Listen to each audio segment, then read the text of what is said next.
So, if you asked my parents 20 years ago if I would be up here supporting the Ukrainian community and supporting the Shevchenko Foundation, they'd probably say, well, that would be nice. Maybe. I'd love to see that.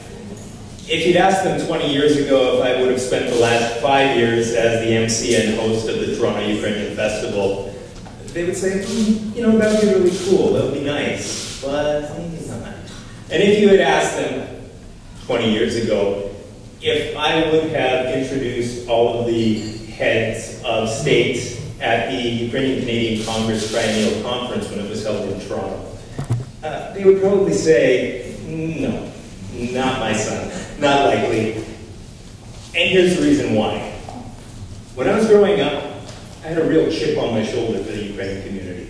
Can't exactly tell you what it was, but when I was growing up, anytime there was something Ukrainian that was mentioned to me, okay, we've got to go, you got to put your Ukrainian shirt on, we're going to go out and you're going to do something, we've got church, we've got an event, I would say no, absolutely not, I am not going, I don't want anything to do with it. That being said, I have been the recipient of several Shevchenko grants for the arts. I always wanted to be an actor, my whole life. When I was a kid, I can remember flying around in my Superman cape, and people would come up to me and they'd say, what do you want to do with your life? I'd say, what do you want to do when you grow up? And I would say, I want to be an actor. And they'd say, yeah, you can do that on the side, but what do you want to do? What is your job going to be? And I said, well, I want to be an actor. I'm an actor. That's what I'm going to do. And they said, yeah, but how are you going to pay bills? How are you going to pay the rent? How are you ever going to be able to own your own home? I do, by the way. I'd say, it doesn't matter. I'm an actor. That's what I'm going to do. And in 1996, I won the Drama Award from my high school. In 1997, I won the Most Promising Drama Student from my high school. And I mention that because those plaques that I received still hang on the wall in my office today. The reason that that's important is the very reason that the Shevchenko Foundation fosters. You see, when I look up at those plaques on my wall, I don't think about all of the things that I have done or the accomplishments that I've had. I think about what it meant when I was first recognized for my work. What it means when an artist is recognized for their work, for their dreams, for their hopes, for their passions, for their time. It makes a difference. It makes a real difference. And when I look up at those plaques, nothing matters. I can feel that 16-year-old boy. I become that 16-year-old boy, and I look up at those plaques, and I feel the gratitude, the joy, and the accomplishment that I felt when I was 16 years old for something that I wanted, for something that I believed in, for something that I knew I could do, and nobody pushed me, nobody told me that you gotta go and do that. I did. I did it because I wanted to do it. It was also around this time that I watched a documentary called Freedom Had a Price. Somehow my dad managed to get me to go out to one of these Ukrainian events. And if you haven't seen it, Freedom Had a Price is about Canada's first national internment operations. I went the next day to my high school history teacher, I was in grade 10, and I said, can you tell us a little bit about the Ukrainian internment during World War I? And he said, you mean the Japanese internment during World War II? And I said, no, I mean the Ukrainian internment during World War I. He looked me right in the eye, stone-faced, and said, it never happened.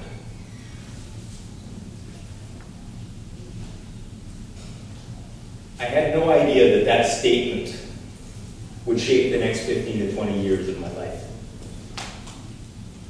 But when I was growing up in Saskatoon, my experience with Ukrainian men were those of businessmen, doctors, lawyers, entrepreneurs, professionals. The premier of our province was Ukrainian. This was my first experience with racism towards my culture. And when I think of it now, I can feel the same emotions, the same anger, the same hurt that I felt that day.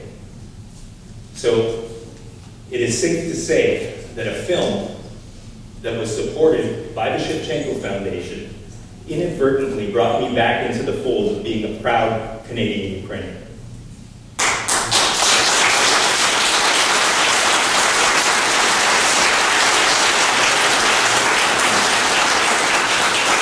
I went on to represent Saskatchewan theatre at the 2003 Jeux Canada Games. Following that, I spent 2 seasons with the Shakespeare on the Saskatchewan Festival. After that, I was invited to join the company of the Stratford Festival of Canada, where I spent 2 years and worked all 4 stages. All of my major accomplishments are in the arts. Through the experiences that I've had, through the people that I've met, I now find myself in a very unique position to tell the story of our Ukrainian ancestors, the story that nobody wants to tell, the story that nobody wants to talk about. For the past 5 years, I've been working on a feature film called Enemy Aliens about the Canada's first national internment operations. I researched, I created this project. I built a team of writers, producers, most of whom have a Ukrainian-Canadian connection. The event tonight actually has some cosmic timing. Next week, I'm going to be filming a feature film in Regina, hence the look. I also found out last night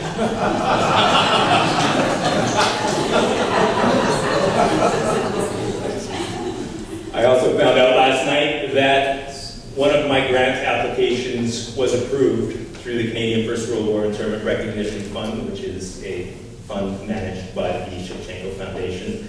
And I will be going across Canada to all 24 internment camps, and I will be filming 2 to 3 minute videos, vignettes that will be available on YouTube, available on their website, available for schools all across Canada. And that is something that's easily digestible, something that people can watch quick, kids can learn, and people get to tell their stories.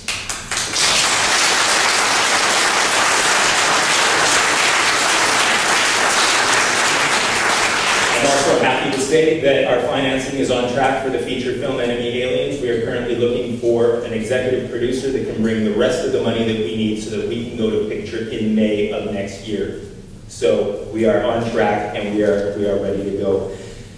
It is through the support of the Shevchenko Foundation and other organizations like theirs that continue to give me confidence in my future and in the future of Ukrainians in Canada. It's thanks to people like you, the people that are in this room, that support these organizations and make projects like mine possible. You've all worked hard for the lives that you've built. There are many causes worthy of your financial support. The Shevchenko Foundation does not just support the arts, and it does not just support Ukrainians. It supports a Ukrainian presence in the arts. I want you to think about your favorite vacation that you've ever taken. Just take a moment, forget I'm here. Just think about your favorite vacation that you've ever taken. I'm willing to bet that the arts and culture that you experience are a large part of why you remember that vacation. When you go to a Ukrainian festival, why do you go? I'm sure for many of you, it's camaraderie. For some of you, it's the dancing, it's the food, it's the bands, it's the great time that you'll have. But for most of you, it's to celebrate Ukrainian culture. So again, I want you to think of your favorite Ukrainian event, your favorite festival. There's one happening tonight, Blue West Village. I'm sure we're all going to go after. Just think of it. I want you to picture what it looks like. Picture the dancing. Picture the people there. Just get that image in your mind. Get the image. Now take away the dancing. Take away the music. Take away the food. Take away the art. Remove the posters from the wall. You're no longer at a festival. It's just a crowd of people. There can be no festival without dancing, music, camaraderie. There is no culture without art. Art creates memories. The arts is essential for our survival, both as a culture and as a species. The arts create, sustains, and saves lives. Now I know saying that the arts can save a life is a bold statement, but indulge me for a moment. Please think back to a moment in your own life that was very difficult.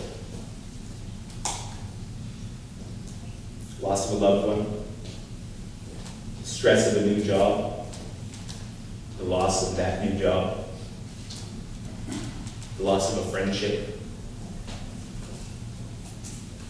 What song did you play over and over in order to, be okay with that? When you were driving on the highway and the song came on the radio just when you needed to hear it, and you pulled over to the side of the road and you had yourself a good week. That's how art saves lives. When you're stressed, at the end of the day, you come home and you just want to wash all that stress off. You sit on your couch, you turn on the TV, you put on Netflix, you put on your favorite television show. That is how art sustains life. When you're walking with a friend and you're telling the latest joke, or you're bebopping along to the greatest song that you've heard, that's how art rekindles life. When you watch your children or your grandchildren or even your great-grandchildren Ukrainian dancing on a stage for the very first time, that is how life continues through art. Art is the continuance of culture. The arts are essential for our very survival. Through the arts, we are able to learn about life. We're able to learn about ourselves. We're able to celebrate, heal, remember, dream old dreams, and create new ones. That is why I'm an artist. Thank you for helping the Shevchenko Foundation in supporting artists to dream and carry this great culture forward for generations to come. Thank you.